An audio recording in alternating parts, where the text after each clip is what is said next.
Welcome in, everybody, to the 2-4 Talking podcast.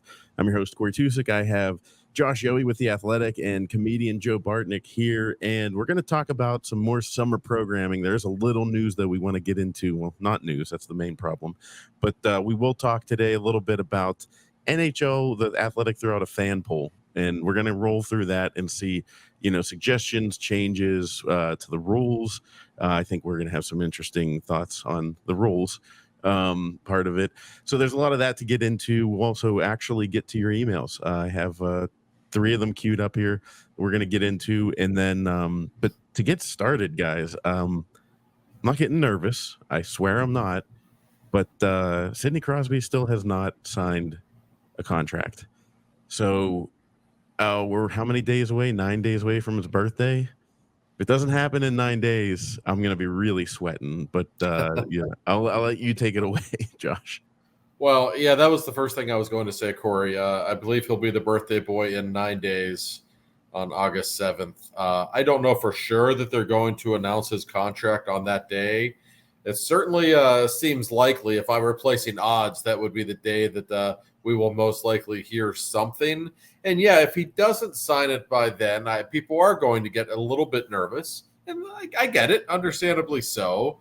I can tell you, everybody I've spoken with on the Penguin side of thing and on Sid's side, I don't sense any concern that this isn't going to get done. I know a lot of people who already think it is a done deal and they're just waiting to make the announcement. But yeah, I mean, the longer it goes into the summer, I suppose people will get a little bit nervous. I understand it's a very delicate subject. And I think it's delicate, guys, not just because we're talking about an all-time great in Sidney Crosby and not wanting him to play anywhere else. I think it's because we can all put ourselves in his shoes a little bit and say, yeah, this team might stink the next 2 years. Why would he want to stay, right? So that kind of, I think, produces in your mind that thinking of, well, I could kind of understand from his standpoint if he wanted to bolt, but I can tell you just from everybody I've talked with, I don't think that's really even a discussion point right now. So I think by next week we might have our answer.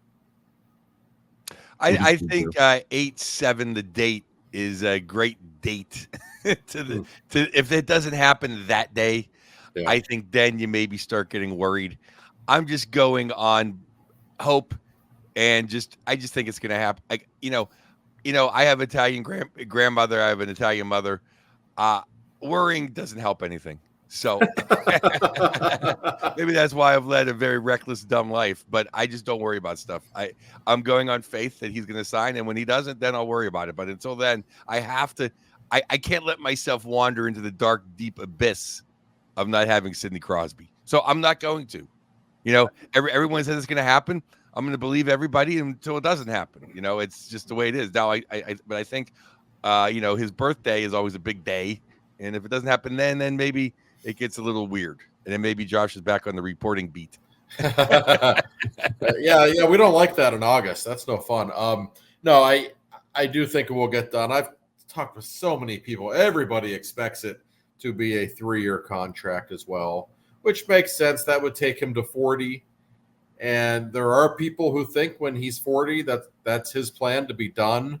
I don't know that. He's never said that publicly. I've never necessarily gotten that sense. He might play forever, and I know everybody would love that. But 3 years, I think, makes a lot of sense. That 40. And by the way, guys, by that time when he hits 40, he will not only have been a Pittsburgh Penguin for most of his adult life. In fact, he already has, because he was 17 when he was drafted.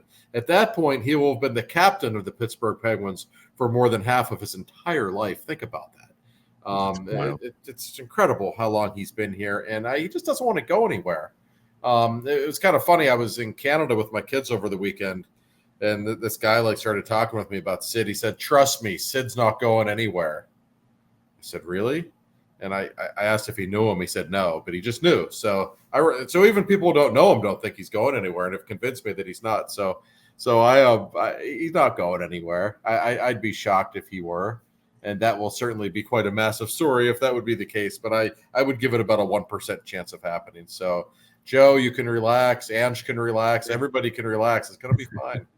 There is one piece of news that I believe you hinted at, or not reported, but I think you might have reported, but then you hit it at with a poll, which I think is the biggest news of the summer and the biggest acquisition the Penguins made this summer. That is, they're replacing RC Cola with Damn right. Cola. And as anyone who knows me, Coca-Cola is the gold standard of everything. I absolutely love Coca-Cola. I say in my act how much I hate Pepsi. I judge people who like Pepsi as inferior people. I am so happy that we have the real thing. Coke. It's a Jack and Coke. It's not a Jack and Pepsi. I mean, it's everything is Coca. It's America.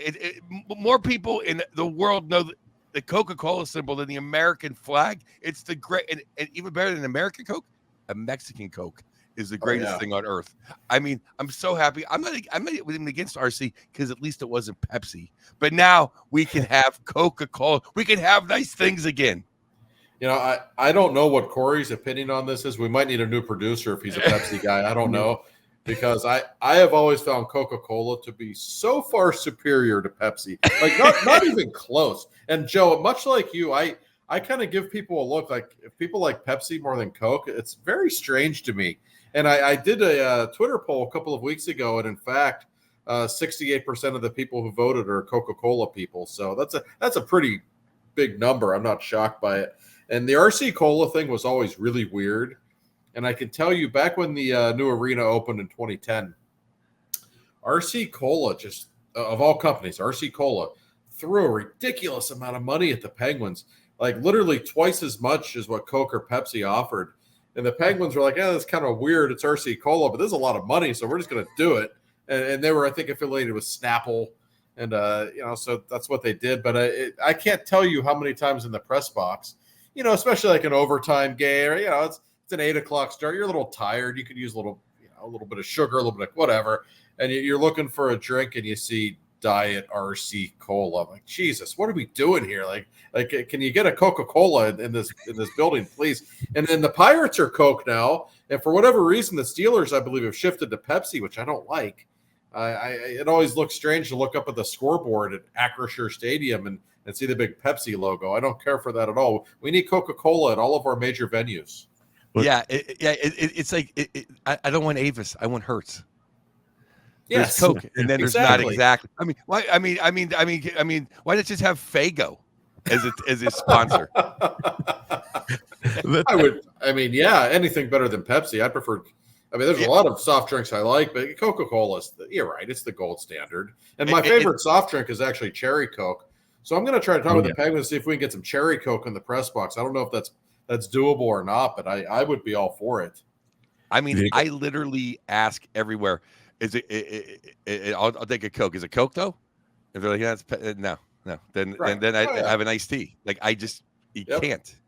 No, I could not agree more. Corey, are you on board? I'm going to come under fire here. I'm like 60-40 Pepsi, but I like both of them. Like I don't complain about either one. I'm weird about it. So this is like becoming a Coke and Pepsi podcast, but I like Coke with out of a can. I prefer Pepsi, but whenever it comes out of like, for example, McDonald's, they actually have the real the correct mixture.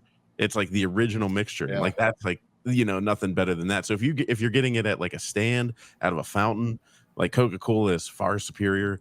And out of a bottle, like if you can ever, even a glass bottle, if you can get a glass bottle, Coca-Cola all day. That's the Mexican Coke. Yeah. That's the heroin. So I'm on literally perhaps. Yeah, but the weird thing is, if it comes to a can, and I had two of them sitting there for some reason, a Pepsi out of a can tastes good to me. But I'm weird, I'm really weird with that stuff. Like Yingling, I'll drink it out of a can, but if it's in a bottle, I'm like, it's just different things taste different. But I will say that my RC Cola story, just not to get too off on a tangent, but a little backstory to the day that the transition happened from Civic Arena to the Consol Energy Center. As I've mentioned before, I was an usher back in those days, and we had usher training for the new facility. And my training was on August 1st. And it was the very first day that they actually took over. If you remember, August 1st, 2010 was the day that it transitioned from one building to the other. So it was really weird. I pull in the morning. It was a Sunday. They're taking the Civic Arena, Mellon Arena signs down in the parking lot and putting up Consol Energy Center. I'm like, oh, this is weird. And I probably should have got fired on this day because after the training, they were like, okay, go out this way. And of course, I was like, looked at my one usher buddy who was my age. I said, let's just hook a left here and go tour the building. So we were in the suites, we were everywhere. But I'll never forgive the Penguins seeing an RC Cola sign behind the concession stand. I was like, what the hell? And it ruined like the whole day for like we were walking around looking at the new building, and all I could I kept looking at him. I'm like, RC Cola? Like what? Like who gets RC Cola? You know, like that one crappy house on Halloween that gives out RC Cola. You know, like that's the only place I ever saw it before. For such of a sleek, sophisticated organization that's known for its star power, what the hell are you doing with RC Cola as your drink of choice? I'm sure the visiting journalists are thrilled whenever they saw RC Cola because, you know, everywhere else is probably Coca-Cola or Pepsi at worst. Yes, most drinks in the league are Coke, I would say, but there are some that are Pepsi. And I can assure you Pittsburgh was the only RC Cola, however. Well, there we go. Joe can have a Jack and Coke in the captain. Crown and Coke. It's funny because I said Crown and Coke, you know, with the where Staggy and Mets are always at. I always Lexus Club. Yeah. Lexus Club. And they came back and I'm like, this isn't this. I go, what is this? And some of those guys are surly in there. Yeah. And I'm like, this isn't the Crown. Kid goes, well, it's not Coke. And I was like, and I go, well, and I go, I'll just take a beer. And I gave it back. I'm like, oh. Plus, you know, it's like a 1/8 of a pour, so it's not even like all it really was RC. Yeah. And I'll pour them like I pour them. Did you guys ever go to the Blue Line Club back at the Civic Arena? Oh, sure. The one that was down below, not like the underneath the blue seats. The one where you went under the blue seats on the Penguin locker room side. There was that little lounge, off to the side by the elevator. Yes. You could sneak in there. It had tables. It was like the little exclusive club of, you know, it was either a bunch of rich people that were, you know, coming from their country club, and then this random usher that was in his college days trying to live it up. But I love that. That was a great spot back in the day. Used to get all kinds of dignitaries, but we'll go on from that. We could go on and on about the old buildings, but let's talk about this NHL fan poll.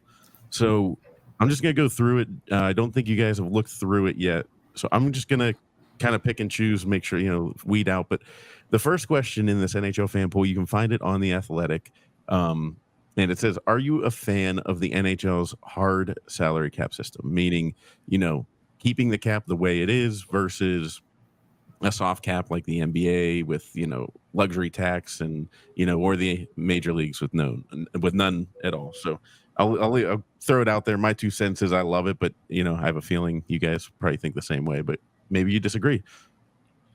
I'll just answer that real quick. I'm sure the poll, everyone in Toronto voted against it. Yeah. That's all they do is bitch and whine about, well, if there was a salary cap, you know, we'd have 30 guys. It's like, well, you just shouldn't have signed Marner. That's all. Be really simple. I love it. I mean, it saved the Penguins. It basically has saved the NHL. Why do you think all these teams can compete? The Florida Panthers wouldn't be where they're at. They probably would have moved by now too. I mean, it's made everything better. I'm sorry that guys that Sid hasn't made $40 million a year playing for Montreal, but the fact is, it just makes the league competitive. It's better, and it saved the Penguins. And I love this hard salary cap. Oh, so do I. And you know, the funny thing about what you said about Toronto, you know, back in the '90s, especially when spending got out of control, it was the Maple Leafs more than anyone who was spending ridiculous amounts of money, and they couldn't win then. I mean, and even the Rangers won their cup in '94, but then, you know, fast forward 5 or 10 years later, they were spending ridiculous amounts of money, couldn't win. Like it just wasn't that simple. But yeah, it's a great system, I think. We can argue about how high the cap number should be if the league keeps too much money. I know a lot of agents and players, I know certainly think that, but the system works.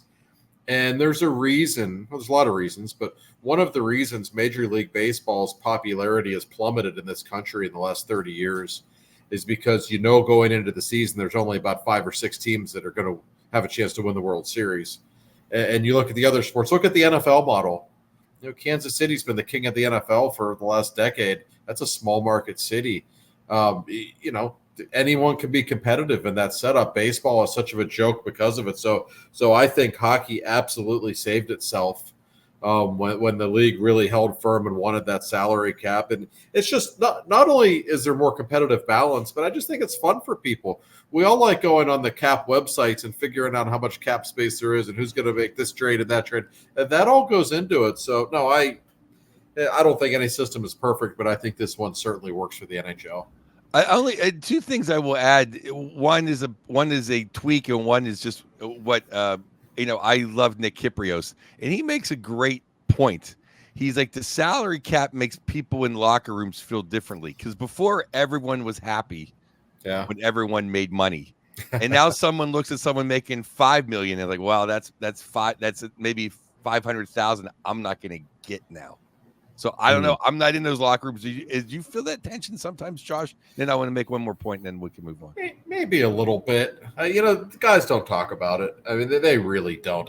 I don't doubt that tension exists to some extent, but they keep it to themselves. But no, I think about that, Joe. I think about it now with college players. Some of these college athletes are getting $2-3 million, but then their teammates aren't getting a cent. Like, that's got to cause problems too. I mean, especially at that age, I would imagine.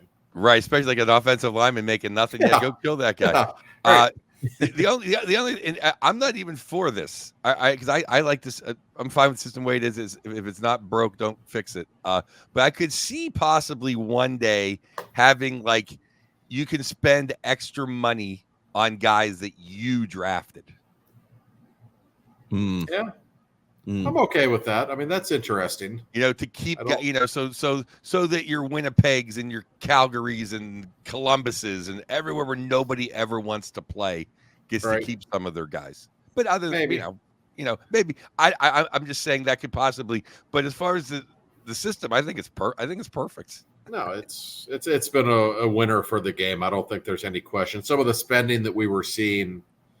I mean, I will take you to 2001 when Jaromir Jagr was making $11 million a year, and there were only a couple of teams that could even afford him, even though everybody wanted him.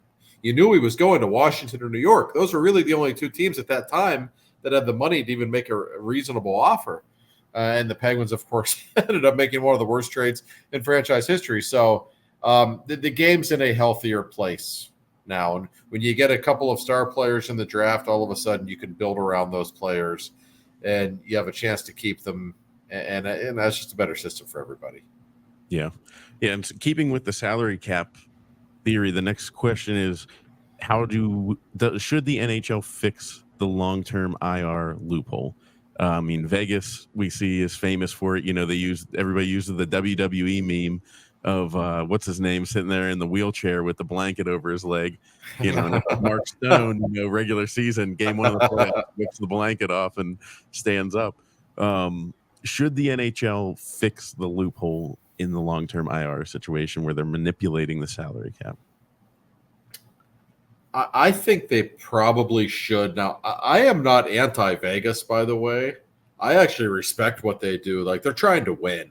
And that's what you're supposed to be trying. So Vegas and Tampa, have they, bent the rule a little bit? Maybe. Yeah, they're trying to win. I don't blame them for that at all. I blame the system that's in place. It certainly invites that kind of thing. And there is something a little disingenuous about it.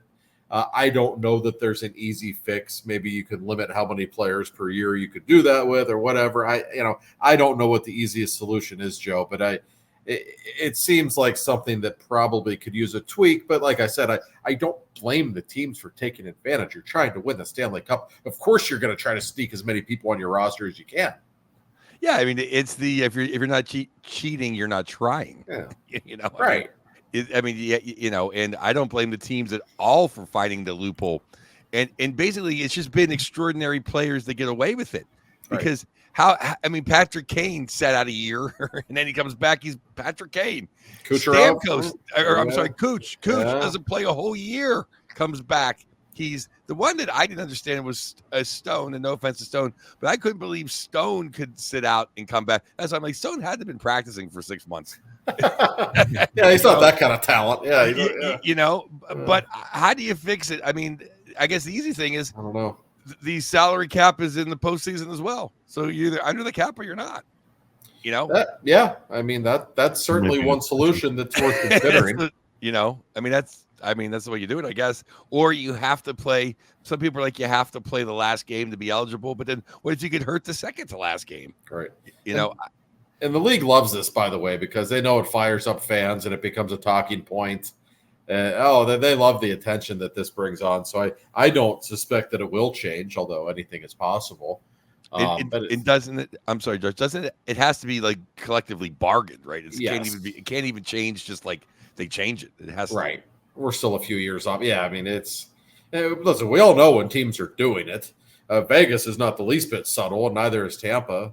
Right. But I mean, the rules are the rules. It's that's the thing. You're not even cheating. You're allowed to do it. So I don't love it. It's one of those things that's an imperfection with the system, I think. But I also don't see any simple solution to it, quite honestly.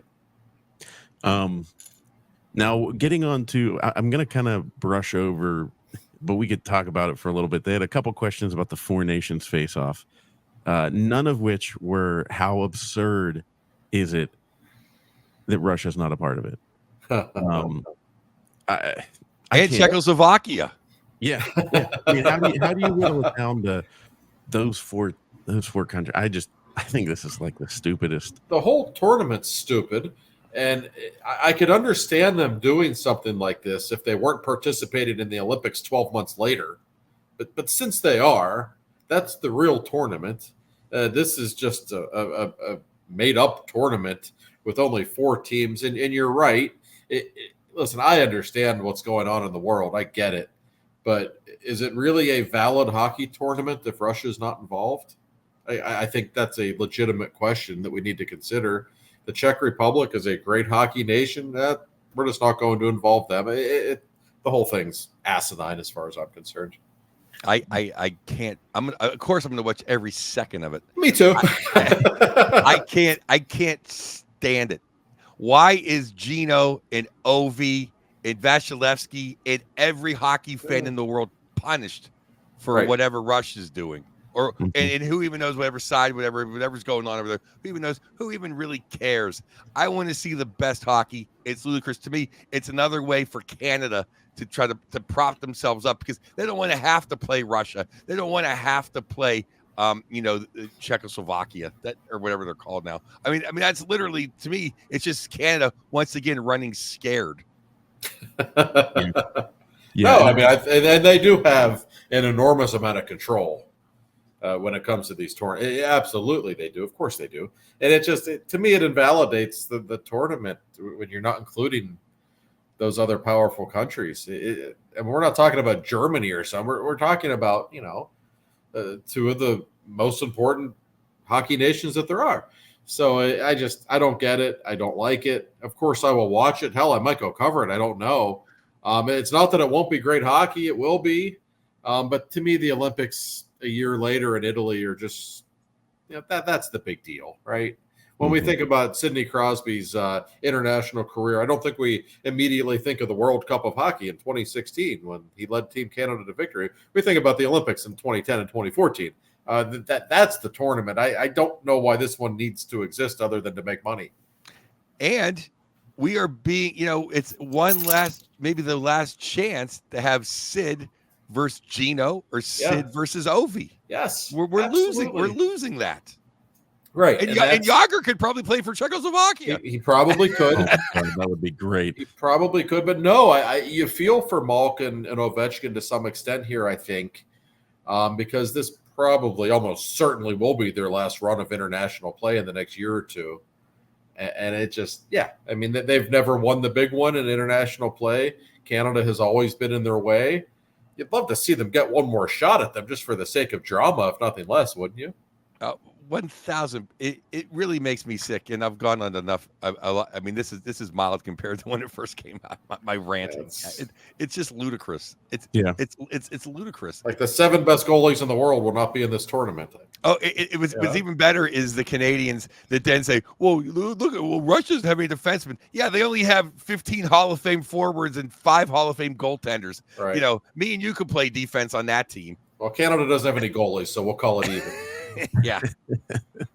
It'd just be great. I mean, and plus it's like, oh, you know, if I mean, I love you know, Gino's Gino, and I love so many. I love Cooch, I love Ovi, I love Vasilevsky. Like, but then just, you know, USA versus Russia. Just there's no adrenaline. Oh, we're gonna beat Sweden. Who gives a F? Right. Yeah. No, right. That's right.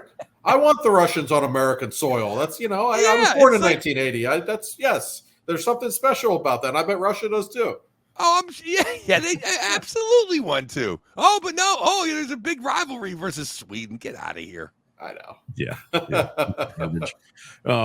Well, on that note, though, they will be using the 3-2-1 points system, which, you know, is pretty common for international. Should the NHL, that's the next question, should the NHL adopt 3 points for a regulation win, 2 points for an overtime/shootout win, and 1 point for a loss in overtime and shootout?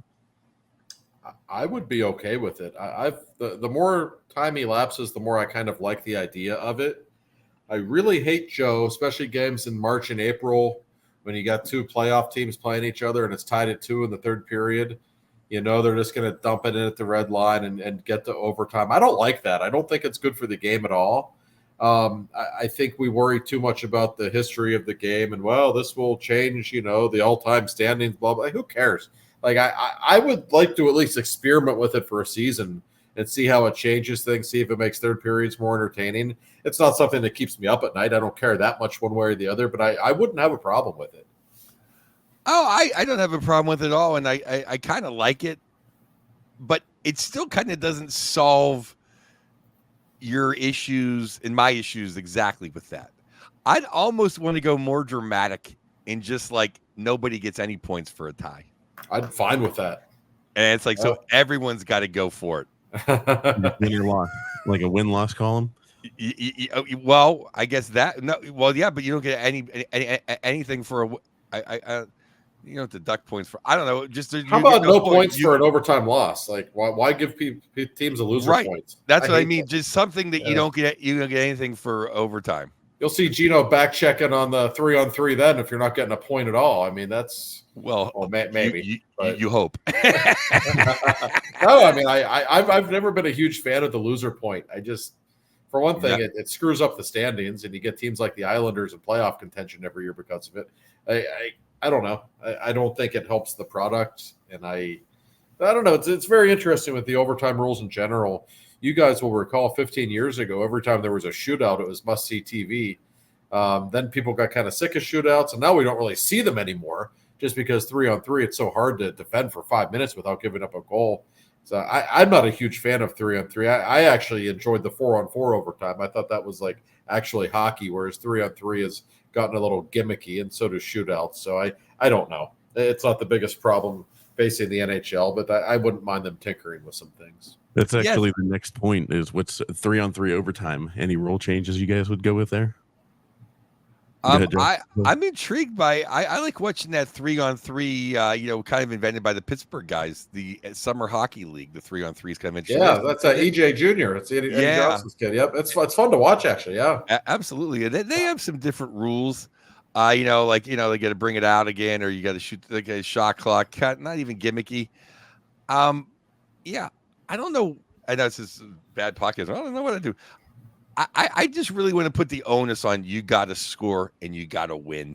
And those people get 2 points and you get none.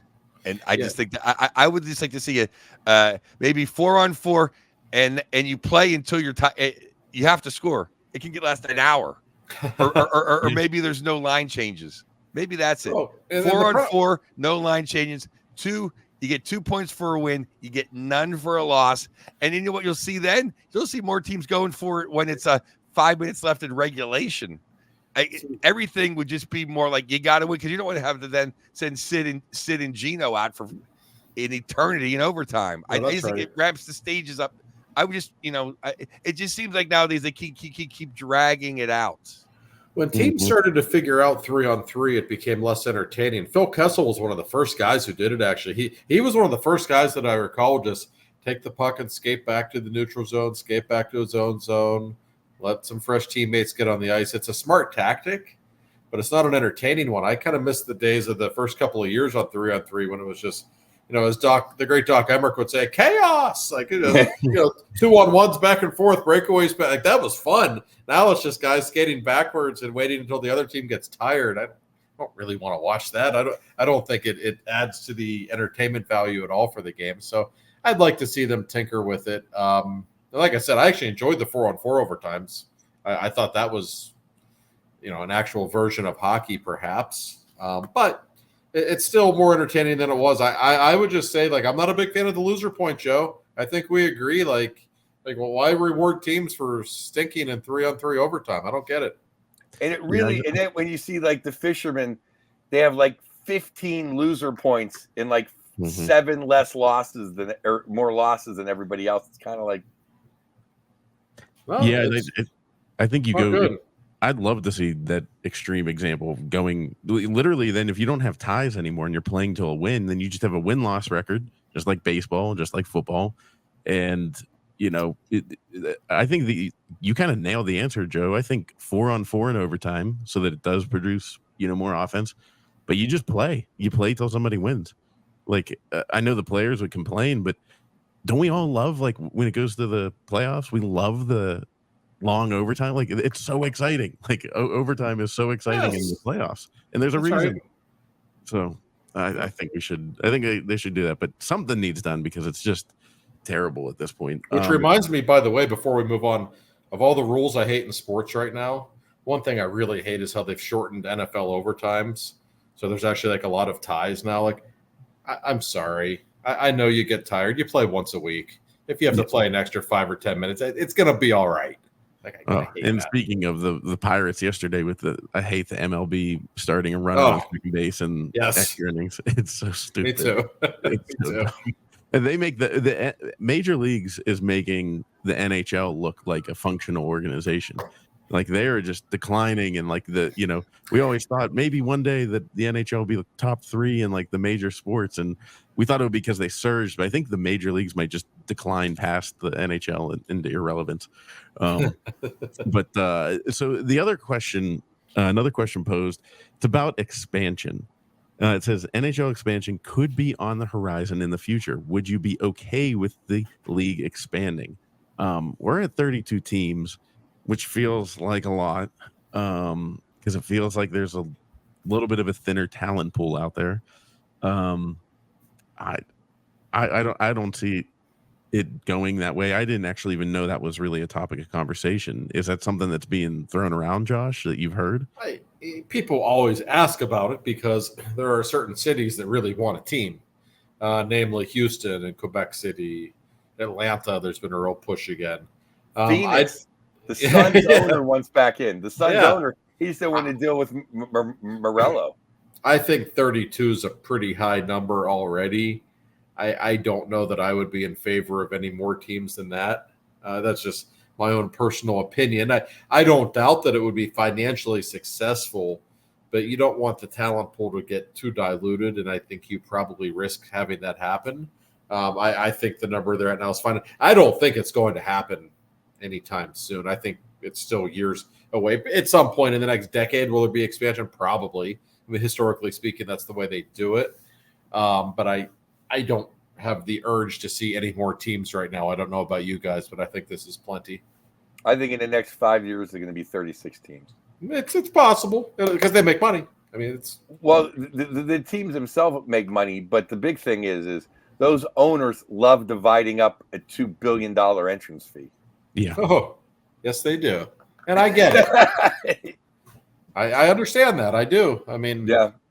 And the last couple of teams, I will say this, even though I might think there's too many teams already, Vegas and Seattle have been wildly successful financially.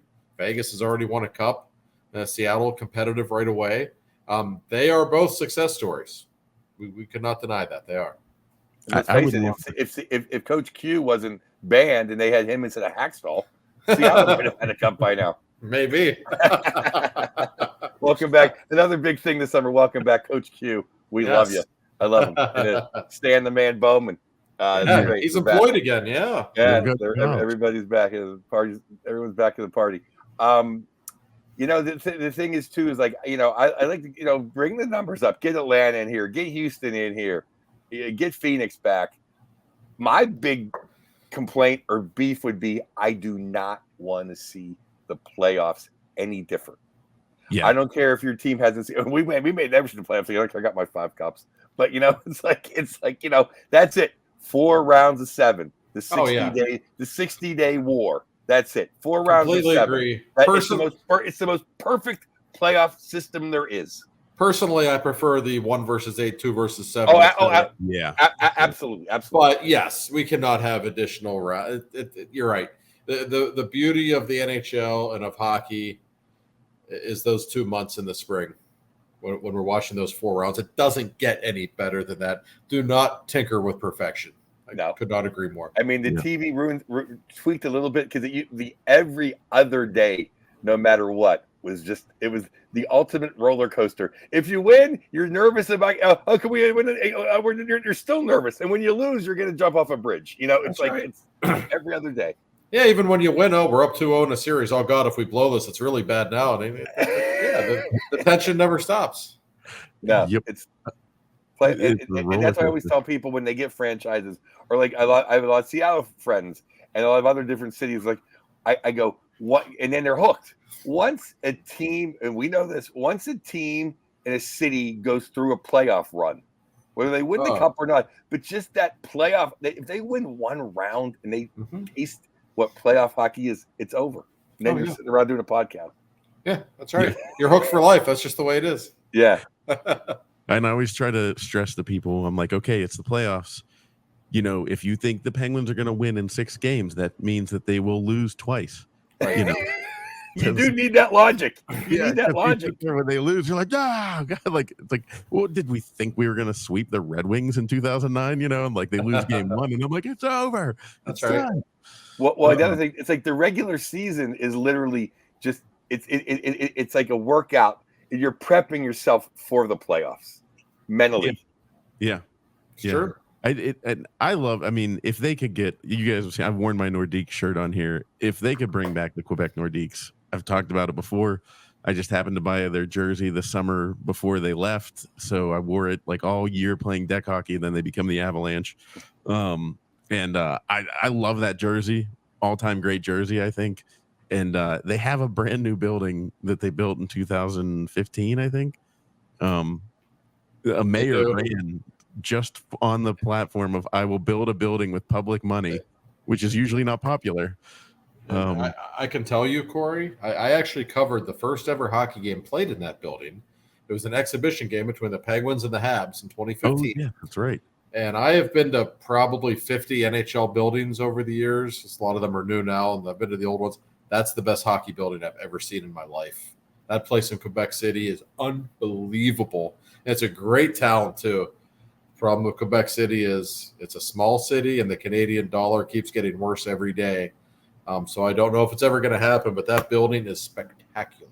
I thought their shot was if the moron who used to own Ottawa moved them there. Yep, probably. I thought that was their best shot. Yeah, and I guess it's still conceivable because I don't think Ottawa has a new building agreement yet. If they do, correct me if I'm wrong. I know they've been trying to get one downtown. I don't think they ever have. So that place called I want to say the Flats, but I don't. It might not be called the Flats. That big like national park right next to downtown. In the Parliament area, or it's like a huge swash of land, and the rivers go through it. And I've hiked that and hung out. It's beautiful, and I think they're trying to put a big complex around that. And I think it might be close to done, but it's not complete. But I wish the Nordiques existed. I'm not going to lie. I quite enjoyed the Nordiques being part of our lives. Yeah. I mean, I'd rather have them have a team than Columbus. Yeah, that's To say nothing of Nashville or whatever. Yeah, I know what you mean. It's just I just don't think it's going to happen again. And the way that the people as a big word I will try to use, opine. They opine over, is that it? When you want something so bad, it's not going to happen. Yeah. No. Yep. Gary Bettman's not going to put it. No. So long as Gary Bettman is breathing, there will be a team in Phoenix again before there's a team in Quebec City. I think that's the way it is. Now this next two questions, I mean, it's kind of all wrapped into one, but on a scale of 1 to 5, 1 being atrocious, 5 being excellent, how satisfied are you with the state of NHL officiating? Joe, do you want to go first? I don't know. That's a heavy question. I see a pensive look on your face. Yeah, I'm going to make two statements. I guess to make several. I think officiating is, I'll give it a 3.5 to a 4. Regular, in and out, everyday officiating. I think the two official system is so much better than when we had one emperor on the ice when I was a kid. And the guy was usually an a-hole, and he just ruined the game. You would know. Oh, it's a Van Helleman night, or it's a Kerry Fraser night, or it's a Ron Hogarth. Yeah, you knew them all. The first time it was like, he's coming to town, and it was always a crap show, and it was always mediocre at best goaltending. It's like they were I don't know, like people that you couldn't fire, like they were like Supreme Court judges or popes or whatever. Like you just stuck with them. And I think the 2-referee system is so much better than that. What I think is atrocious is the league overstated rules of what is goalie interference. I think that's atrocious. No one knows what it is, and you usually get screwed over it. I think the instant replay, you're a pubic hair offside. We just sit for an hour and find out. Oh my God! Everyone goes nuts, and everyone's worried. Oh my God, was Gino offside an hour and a half ago? Well, and also I think the Trouba is allowed to maim you, but if someone else looks at you the wrong way, they get a 3-game suspension. So I think the overall in-game, day in and day out refereeing is pretty good, but the big overall kind of rules I think are atrocious. Yeah, the offside replay, I don't like replay at all, but the offside replay drives me insane simply because how many times every game is somebody not offside, but it's blown dead? You don't get that back. But if it's the reverse, that's okay. We'll go review that. It just drives me insane. It's not worth it. I really upset people on Twitter a few months ago.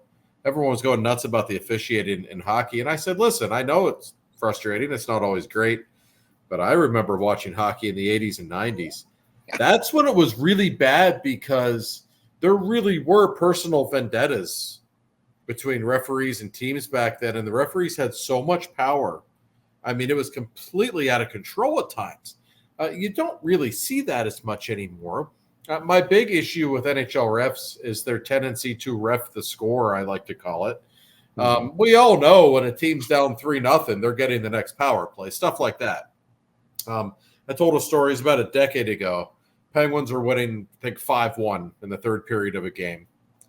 And Sid gets hooked, just blatantly tripped, like almost penalty shot worthy. No penalty was called. Dan Bilesman actually told us the story after the game. He called the ref over. He said, hey, why wasn't that a tripping penalty? And the ref looked at Bilesman. He said, you're winning 5-1. Shut the f*** up. And he skated away. Like that actually is the mindset these guys have. There's, if you've ever been around NHL referees, some of those arrogant people on earth, they really are. There was one time a ref admitted to Brooks Orpik during a game that he made a mistake. And he said, I'm sorry. And Orpik told me after the game, he said, these guys are so arrogant. I've never had a guy admit that he was wrong about something. I really respect him now. Like that was the bar that was set. But I'm telling you, it is way better than it was once upon a time. I'll give it a 3, I guess. It's still not perfect. It can still be frustrating, but I don't think it impacts games nearly as much as it once did. And you know what? They do call penalties now in the playoffs. There was a time when they really wouldn't. Never did. Now they do. I mean, I give them credit for that. That has changed a lot. Yeah, yeah. No, I do agree that, especially this last year, there was a lot more power plays than I remember, even in recent years, which I thought was an improvement because if a guy gets hooked, he gets hooked. It's one of the reasons the Oilers made it to the final. In all seriousness, yeah. Their special teams were so good, and they were calling penalties. Back in the old days, you got 1 or 2 power plays in a playoff game. That was it. Yep. Oh, it was always first period only. Yeah. Oh, yeah. Of course. Yeah. I will say this though, and I know we talked a lot last week about Ronnie Francis and his genius on the faceoff circle. But enough, linesman. Drop the puck. Oh my God! It doesn't have to be perfect. Come on, let's go. Drop we're the not puck. here. We're not here to see you. Yeah, it's like and come on, drop the puck. Yes. Now, way too much ego and the throwing guys out and guys coming in. Just drop the puck. Right. I know that referees with their arrogance. I know I've told you guys this individually, but so forgive me, listeners, if I'm telling it again on the podcast. But Kelly Sutherland, is always one of the big game refs, and this is the first year the Penguins made the playoffs with the Sid era. And after Game 4, I was pretty pissed off that we were down 3-1, and I went over to the Steelhead Brasserie, if you remember that, underneath the Marriott City Center, and me and my friend were sitting there talking to these guys in suits about the game, and I just started mouthing off about the referees and how terrible they were that game. And then I said to the guy, so where are you from? Like you said you're from Canada, you a Senators fan. He said, no, I'm from Edmonton. And I said, oh, really? What are you doing here? He said, I was the referee tonight. I never heard that before. I never told you that one. Oh yeah, and it was Kelly Sutherland, and his whole crew was sitting there, and me and my friend Dom Tonzo, shout out, we're just sitting there ripping them to shreds. No idea who they were. So ever since then, every time whenever they'd announce pregame, Kelly Sutherland was the ref, my friend Dom would text me and say, "Damn it." Well, that's a good story. I haven't heard that one, and if I may share a referee story of my own, it's one of the big guys from the 90s, and for the life of me, I can't remember which one it was right now. But he works with the league now, one of those guys. And this is about 10 years ago. The referees would always have this little summit in August. It would be with all the team's broadcasters. And they would tell these stories. It was basically updating the broadcasters on the league rules. They'd all get together in Toronto and talk about it. And this ref from the 90s was telling a story about a game he refed in the 90s. And they always referred to it as a perfect game for refs if they didn't call any penalties all game. And he says, he said, I had a perfect game. Might have been Koharski. I don't know. He said, I had a perfect game in the third period, and it was a tie game, and Mario got tripped. It should have been a penalty shot. But I'm thinking, you know what? I got a perfect game, so I just didn't call it. Mario went nuts. And Bob Erie said to me, I wanted to go kill the guy. I was playing in that game. Like, that drove me crazy when I heard that. But that's the mindset. Back then, especially, it was always about them. They were the show. Carrie Frazier's hair had to look perfect, and Paul Stewart just had to stand there and watch people slash each other and not call anything because it made him feel tough. That's what the way it was. And I'll tell you, God bless Gene Sarator, Pittsburgh Italian guy, always pulling for him, and I'm glad he's getting a paycheck. But I hate refs in the booth. But at least the football ones, I do my act. You guys heard the jokes, but at least the football ones, okay. The guy on ESPN, could he be any dumber? I mean, it was like, he's Dave Jackson. He's terrible. I know. He always comes in like, he makes Messier look charismatic and knowledgeable. That's how bad he is. I always, it's always the right call magically when they go to the expert at the booth. Like, funny how that works. Yeah. I wish they would do away with that. But I actually like Gene. I think Gene's pretty good, actually. Gene's the greatest guy, and I'm glad. I'm glad he's getting his paycheck. But it's like it drives me nuts. And he's actually good. He's good at it. He's a good talker. Yes. Some of the other guys are like, "What are you doing?" It's like you Italian guys from Pittsburgh. You're all good talkers. It's just the way it is. It's in the blood. I know. Well, I'm going to tell you. I'm going to defend him no matter what. You're always right, Gene. Yeah. But the guy who was on ESPN for the playoffs this year was the worst. It was just like, yeah, you know what? I think I agree with him. And you're like, great analysis, dude. Like, I'm glad you came in.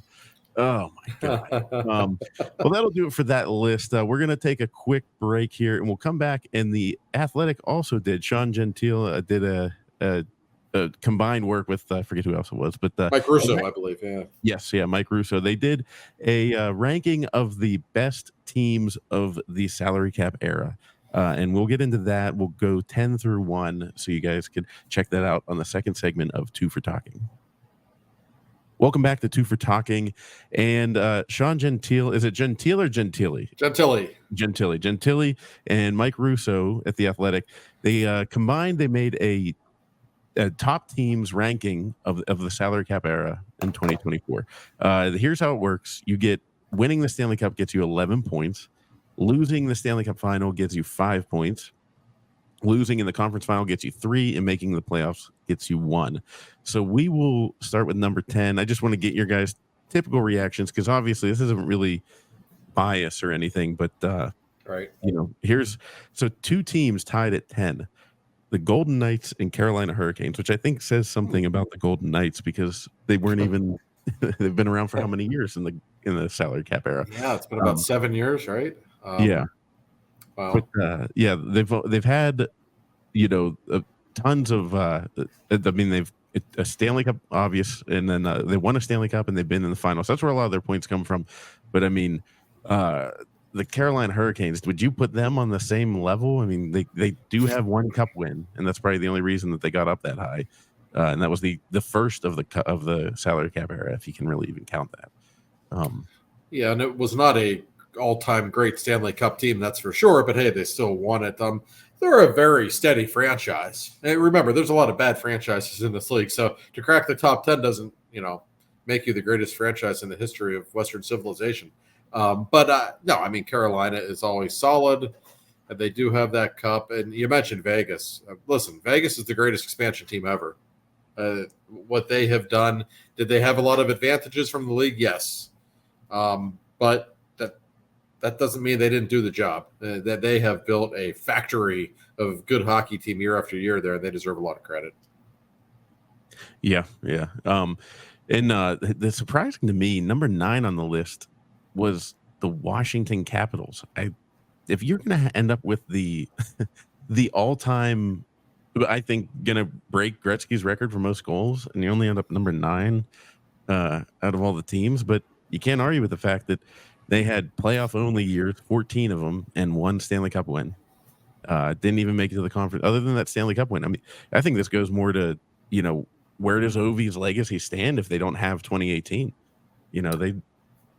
I think that's what's neat about the whole mathematical formula of it, though, because you can't, because just mentally you think, they got to be in the top 5 or 6 in that era, but mathematically they're just not. And most of that's because Sidney Crosby didn't let him get out of the first round. And if I'm not mistaken, of course, they won the Cup in 18. I think that's the only season Ovechkin's ever gotten to the conference final, if I'm not mistaken. Yes. But that's an extraordinary number. My guess, if you would have asked me this without looking at the rankings, I would have guessed the Capitals would have been higher. They've got President's trophies. They did win a cup. They're always in the playoffs. They've got the star power. And they were consistently greatly. I always thought in 16 and 17, you could have made a profound argument that the Capitals roster top to bottom was better than the Penguins.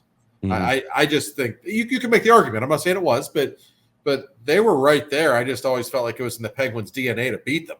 And more times than not, they did. But you cannot deny what a solid franchise they've been now for really even dating back before then, all the way back to the 90s. They never really stink, very rarely. Yeah, it is surprising. Like, I think like you said, you juxtapose their regular season success against their postseason success, which I'm actually, like Joe, you've said before, it's hard to be angry whenever you're full and somebody else is at the buffet. So like when Ovechkin finally won, it was like, good for him. But I loved seeing their Eastern Conference regular season champions banner in the arena, which we could probably do a whole show on, like, worst banners Josh has seen hanging from the rafters of buildings. But yeah, they had regular season Eastern Conference champions, aka they were the 1 seed in the playoffs. Worst banners are the St. Louis Bluesers, because they retire everyone's number. I mean, they have ushers your number would have been retired in St. Louis. They got the Plager brothers. And I said, for a team that's until a couple of years ago never won the Stanley Cup, they have like 13 retired numbers. It's ludicrous. Who is good enough to have your number retired if you've never won a freaking cup? Yeah. No doubt. Philly has a banner hanging for sellouts of Bruce Springsteen. I don't know if you've seen that one before. Maybe they don't have it anymore. I remember seeing it in 2010. Yeah. They had I think the Rangers had the Billy Joel one at the Garden too. Yeah, it's if I'm not mistaken. It has nothing to do with your hockey team. I'm so glad the Penguins never embarrassed us with that. No, they're good about that. Very good. Yeah, so we got a three-way tie. I think I've told this story before on this podcast. But, in Montreal, when you're there without a hockey game, the banners are raised. You don't even see them. That's right. I wanted to be on stage and look up and see Guy Lafleur and Jean Beliveau when I opened for Burr, and they have them in such a way that they're not hanging down. So you can see them. You can see them up there, but they're not like, they get them out of the way in there. Yeah. Right. I don't know how to say it properly. Which, by the way, I'll save this for whenever we go over your city's one. But that arena, I've never been at a game, but I was there in the summertime. And if you're near Montreal this summer and you can go through, they have a great just Canadian Hall of Fame. Like, I'm sure, Joe, you went through that whenever you're there. I mean, it's every time I go there, I genuflect through. And the best is they have. I'm about they might have like 30 plaques, and all deserved, but then they have like 6 statues, and those statues are like it would be like having like Moses and Jesus, and it's like it's the big boys. I think I've said this before. My wife, because she's from lived in Vermont, and she's like, and she's a big John LeClaire. She says John LeClaire. I'm like, it's the Canadians. Right. That's what's funny. And Jean Beliveau in the Rocket, right? Because when you're in Toronto, you see all these numbers retired. It's like I've never even heard of half of these guys. Then you go to Montreal, it's like, oh, this is Rocket Richard. This is Patrick Waugh. Yeah, okay, this is a little different. Yeah, it's the deep end of the pool in Montreal. Yeah, it really is. Oh, no question. So we have a 3-way tie at 6th place. And this is kind of surprising to me that the Rangers, but again, I mean, they had no cup wins, but they ended up squeaking in 4 conference finals.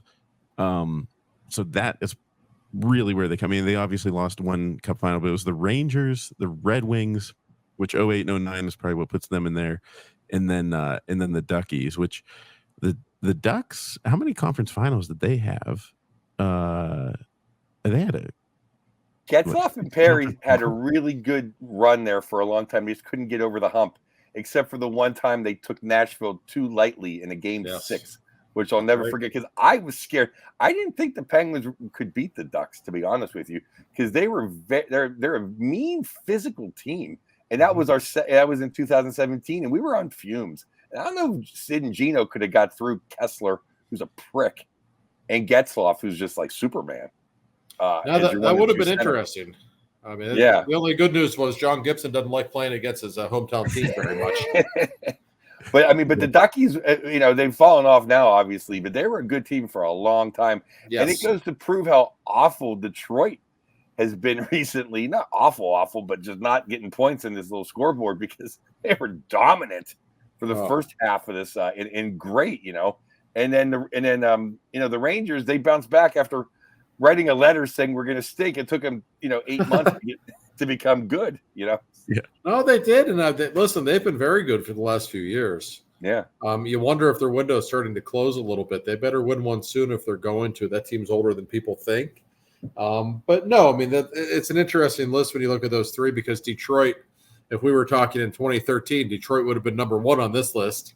It's been a decade of mediocrity, which doesn't take away from what they did. 15 years ago, they were incredible. But Anaheim, and again, the last few years, they've fallen on hard times. But, boy, there was a stretch there where that Anaheim team was awfully good. The Kings and the Blackhawks were kind of the kings of the West. But Anaheim was never easy to deal with. They did get their cup in, 2007, I think. They're for a long time, a very well-run organization. Yeah, they've made some terrible trades. They got rid of all their defensemen for no good reason. Yeah, that's never a good idea. That's not. I mean, they really got. If you look at like their last 8 trades of who they got rid of on defense, they haven't really gotten anything back for any of them. Yeah, that's not a good formula for winning hockey games. The number 5 with 32 points puts Joe's mistress team in the Kings. They've got 7 playoff only years, one year where they lost in the conference finals, and then 2 cup wins. So that gets them to 32 points, and I must say that's about where I think they would land. I will say that the Blackhawks Kings rivalry. Oh, a couple of those Western Conference finals was the best hockey I've ever seen outside of the World Cup.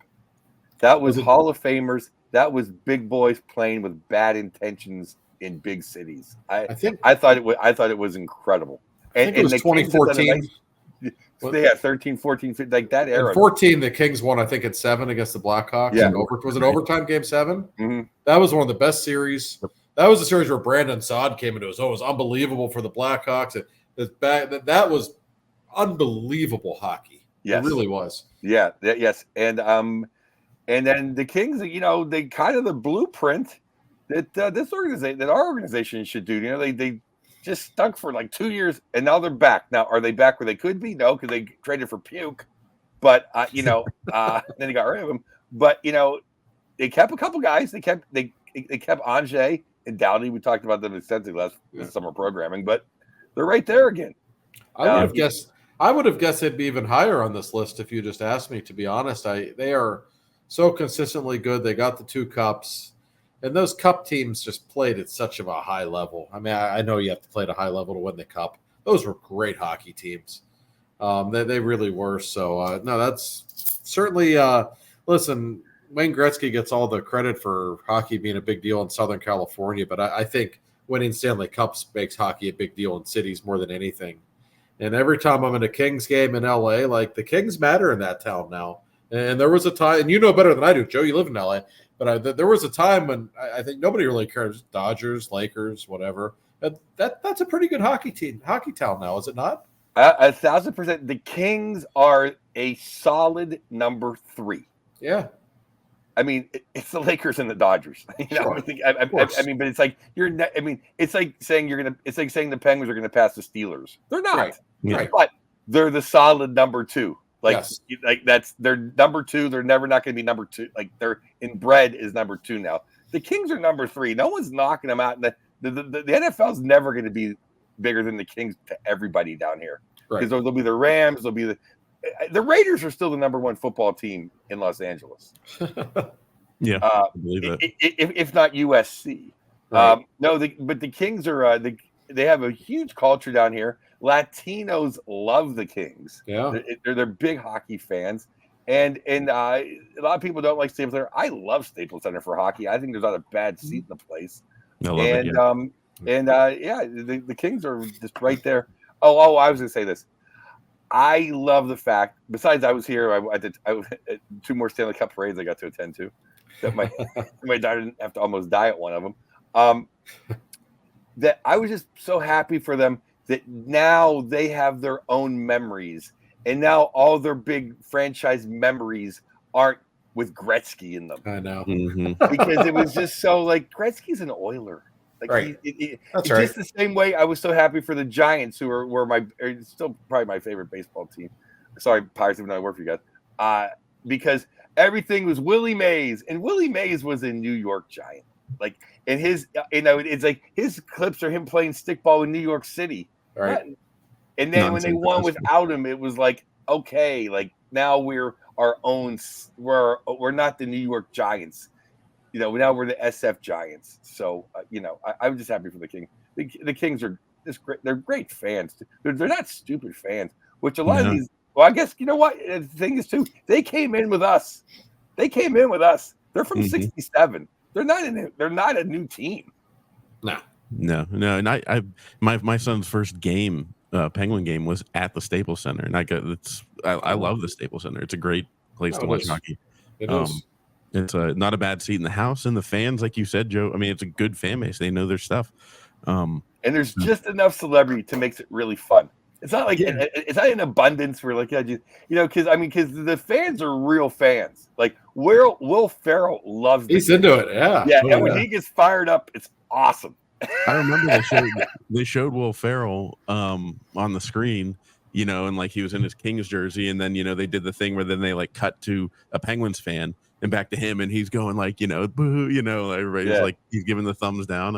I was like, oh man, he's not just like a celebrity here on the sideline. He's into it. No, there's a lot of Al Michaels sightings. Al Michaels season ticket holders. Yeah, it's I don't know. The more we it is fun to have it. I know I just love hockey, so it's fun to go to a place when everyone's into it, and I can really root for them and really enjoy them. Yeah, and now that the more we talk about the LA trip, I think in January we're gonna have to just organize like go out there for the podcast and then have like a 2 for Talking meetup with just like pick Joe's favorite bar and be like, hey everybody, come here, we're just gonna have a good time tonight and talk Penguins. So number 4 on the list is with 33 points, the Boston Bruins. It really, without their cup win, and I mean, they have 2 cup finals that they lost. Without those, they're just a playoff team. But they had 3 years where they really shot them. They really shot out there. The cup win, thanks to Roberto Luongo and the Canucks, throwing up all over themselves in Game 7. And I'm not taking anything away from the Bruins because they were a great team. But that was a choke job if I've ever seen one. But you would think. I kind of thought the Bruins were going to be a little bit higher. I kind of forgot that, they only have 1 cup in this era. Yeah, really good for a long time. But I think we would look at them differently. Speaking of choke jobs, they were better than that St. Louis team that won the cup in 19. Yep. Like, I'm sorry, that St. Louis team was very ordinary. Boston had them at home in Game 7. If the Bruins win that game, I think history looks at them a little differently from this era. Always really good. Really steady, always a factor. But the fact that they only won 1, that keeps you out of the conversation with all the big boys on this list, with whether it be the Penguins or the Blackhawks or Tampa. You win more than 1, that just separates you a little bit. And I would rank the Kings ahead of them just because of that. I realize the formula is what it is, but only 1 Stanley Cup, and that takes something away from me a little bit, even though they certainly were very good for a long time and still are. A very good friend of mine who remained nameless cannot stand the fact that he believes that the Bruins, the big bad Bruins, were out physicaled in that series. They were by the Bluesers, and they were. Oh, yeah. But I don't think that was the reason why the Bruins lost. And I forget my 5 salient points that never were listened to because I was yelled at for an hour every time. But there's many reasons why they lost that series. And to me, it's once again why I never put Ray Bourque the way some people view Ray Bourque, and I'll never view Patrice Bergeron the way some people be. Because you know what? If you're that great, you'll win. That's right. Yeah. And they were the Ray Bourque thing still bothers me. Gary Thorne going insane on the air, but for 22 years, right? Like what? Yeah, the point is it took 22 years and he never won anything like that. Sorry. Yeah. And the point is, too, is on the biggest moments, 99 and 66 owned him. Yes. Both of those guys. So you want to be in the top. You want to be the – you don't let – I know it's 99 and 66, but still. They owned you. Yeah. And I'm sorry. I know Mario made a lot. You never had a moment against them. They owned you a lot of the whole time. He made a lot of people look stupid. But nobody looked dumber than him getting the puck put between his legs while skating in the opposite direction, like not facing the puck. That great 1-on-2 that Lemieux, put it between Bourque's legs, shorthanded. I mean, like, how are you a Hall of Fame defenseman and you're not facing the player while he's coming down on you? It's like Sidney Crosby and Alex Ovechkin will tell you they hated playing against Nick Lidstrom because he was so great and he could do things that could neutralize them. I promise you, in their heart of hearts, Mario and Gretzky would never say that about Ray Bourque because they treated him like he was just another guy. Yeah. I'm not trying to defend Ray Bourque, but in all honesty, like everyone's just another guy. That's Wayne right. and Mario. Yeah. This is true. This is true. You know, I remember though in that Game 7, the Blues, where there was a trip that they should have definitely called against the Blues late in the game. That's what. And I was like, I remember looking over at my brother-in-law. We were on vacation, and I said, "Oh, R.I.P. Boston, getting all the calls in big games from 2001 from the tuck roll till now." And what's his name gave up a pizza. It's bad goaltending, from Boston Game 7. There's a lot of reasons, Tuukka never became what they thought he was going to be. And that's probably a big reason. If Tuukka is a little bit better, they're way higher on this list. Well, yes. I just think Boston gets thrown in. I think Boston gets thrown in to this thing where like they're with the Penguins and the Blackhawks and Tampa Bay of this thing, but they only won one cup. That's right. Yep. Well, speaking of those, now we take a giant leap. Boston had 33 points. Now the Blackhawks have 44 points in the number 3 spot. There's not much more you can say. Great team, Jonathan Taves. He was so good at leading.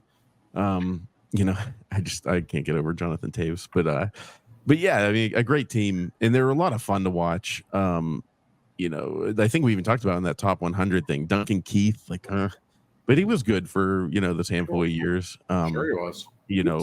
He was great. I can't dump on Chicago really ever. And you and my other co-host buddy Andy Picaro have a thing against Jonathan Taves, like I have against Adam Oates. Well, you know what it is about Taves too?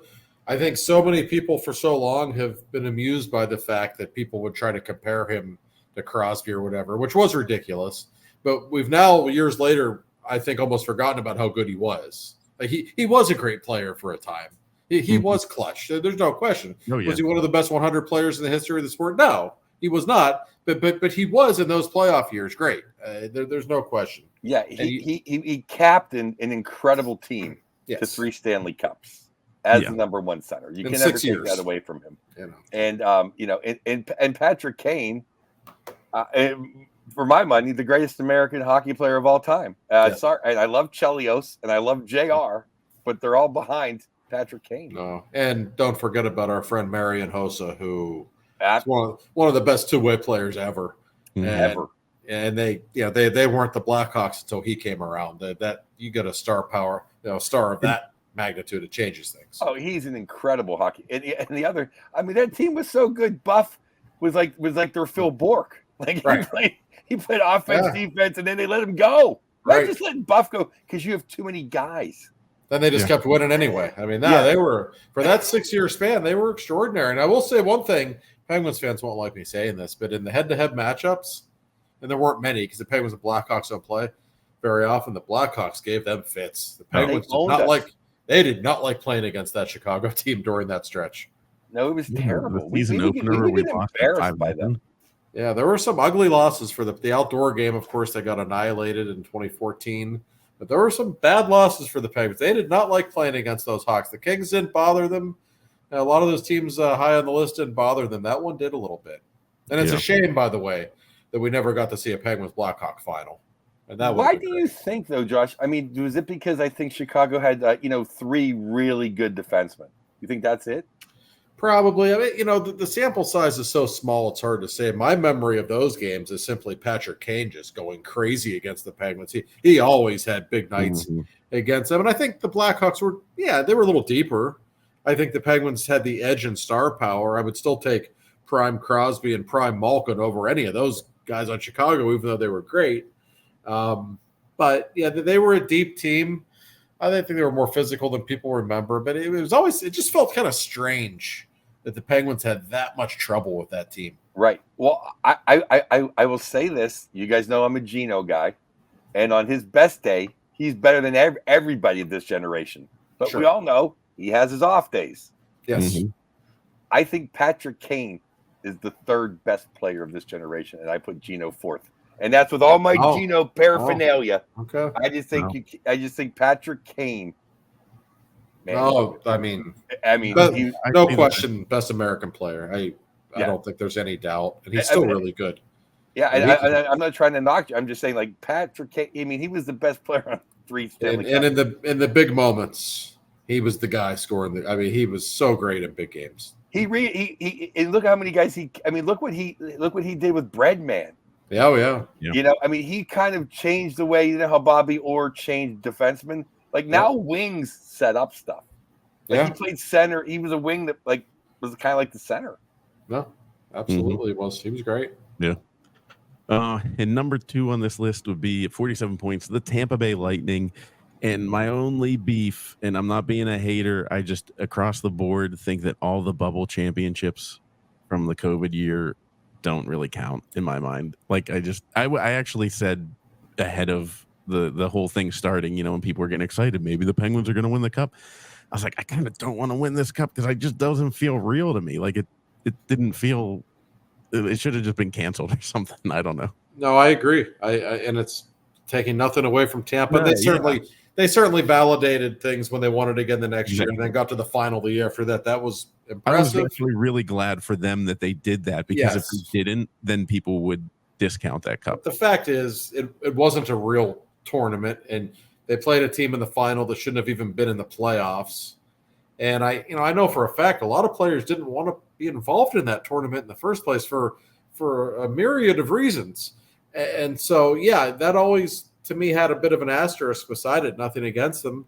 Now, an incredible collection of Hall of Famers. Nobody would ever dispute that. They always choked until then in the big series. But what they did in that 3-year stretch was incredible. But I agree with you. Again, the formula is what it is. But when I look back at this era of hockey, I will probably rank the Blackhawks just a little bit ahead of the Lightning. And that 2020 bizarro playoff world has something to do with it. And it did give us that, Joe, you always point out, I hated everything about the COVID bubble, probably just because it was COVID and everybody was miserable. But it did give us that one moment of Stamkos coming in and scoring that great goal. So I'll take that. That was awesome. That in of itself was worth it. But Joe, I'm curious on your thoughts on Tampa Bay. I mean, the formula is the formula, but they're number 2, you know. I'm not a hater. I just love excellence. And that team from from Stevie Y, he hasn't done it yet in Detroit. Yeah. Fraser's getting a little antsy in Detroit. The Breeze Ball to Cooper, who I love Cooper, to Stamkos, sorry, buddy, and Cooch and Hedman and Vasilevsky. I just love greatness. And they're great. And I don't know what the scoring system is exactly, but they're going to be number 1 pretty soon, because they're going to keep making the playoffs. Vasily's still pretty young. That's the scary thing about them. As long as you got that guy, you're always going to have a chance. And they continued the run and gun hockey. Mm-hmm. They didn't muck it up. They didn't play the Blueser style. They didn't play the Vegas style. They play hot. They play Penguin Capital 1990s running gun, not 90s, 80s. They play hockey. I always loved when the Penguins and Lightning would play. Always entertaining games. It was pretty much like they said, okay, you're great, we're great.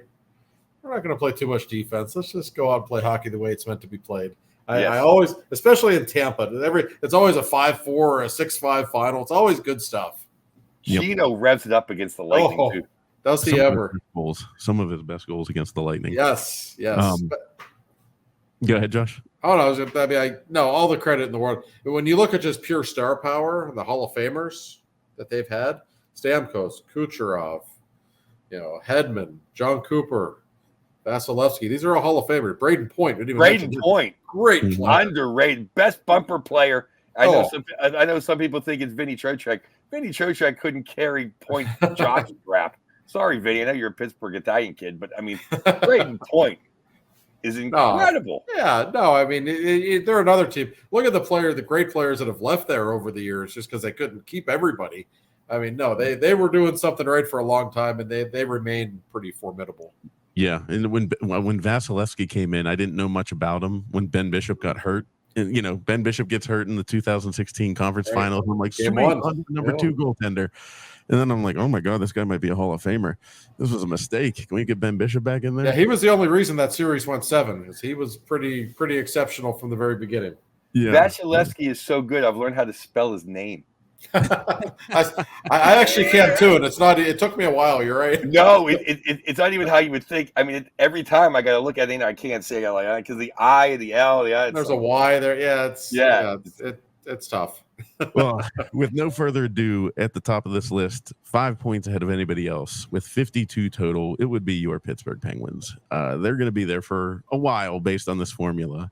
I mean, really, I'm sure nobody was sweating it when they were listening through this list, that they weren't going to be number one. But you can't say much more about it. I mean, we've said it a million times, but when Sidney Crosby got drafted, we were like, God, if he only does a little bit of what, if you went back in time and told someone, hey, I'm from 2024, this is what Crosby accomplished, you'd be like, you're probably lying, but I'll take 1/3 of that.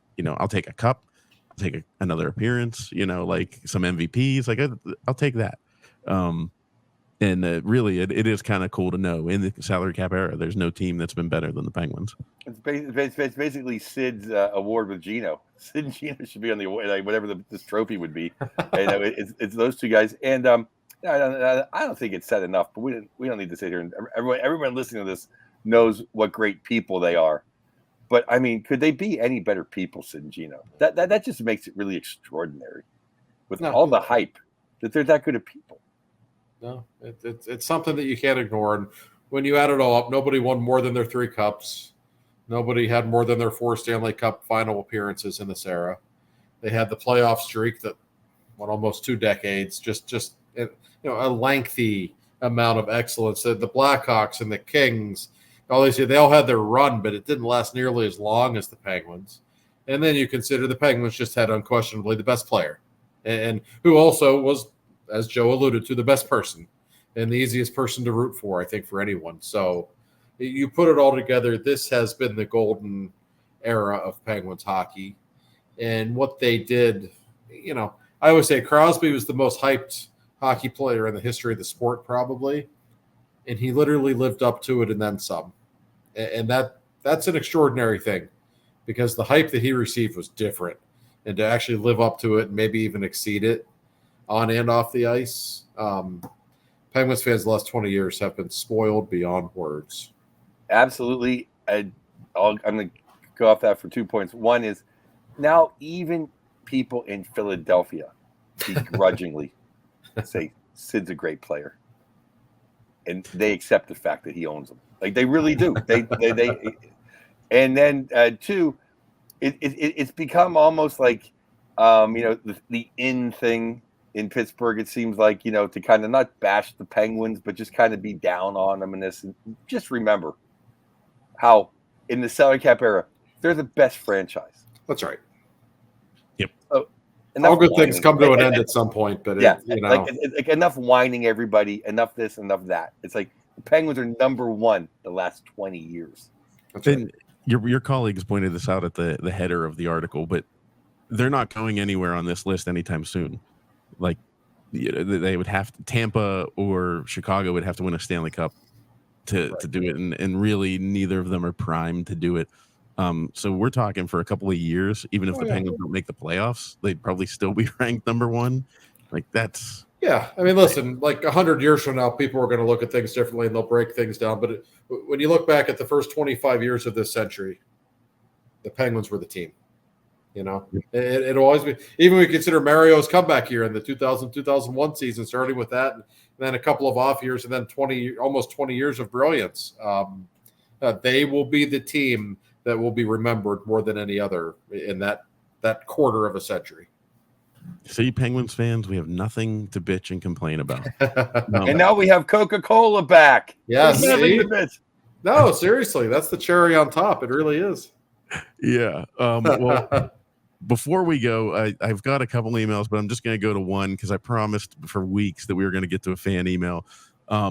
So I had Newman. I don't know if he's from Seinfeld or a Seinfeld fan. By the way, thank you for your kind words about the podcast, but he wants to know, what is your guys' favorite Penguin uniform of all time? His is the white uniform in Mario's early days with the gold helmet. Oh, that's a sweet one. It is. That was like early days. That was like 2 years worth. like a rookie year, maybe a second year. You know what? As time goes on, this is going to be a really boring answer. Maybe there's some recency bias. I love the Penguins road white uniforms that they wear right now. I think they're, especially in person, I just think they are beautiful. To me, and I like the Snoop Dogg diagonal Pittsburgh. I've always liked that one as well. But I just love their current road whites, especially when you see them in person. They are so crisp and perfect looking. I think they're the best. I'd have to say the real black and the real gold, the 91, 92 era-ish. That's Stanley Cups. That's Kevin Stevens and Lemieux and Yager and Ronnie Francis. Like, that'll always be the one. That's that one. But ones that, obviously not really in glory.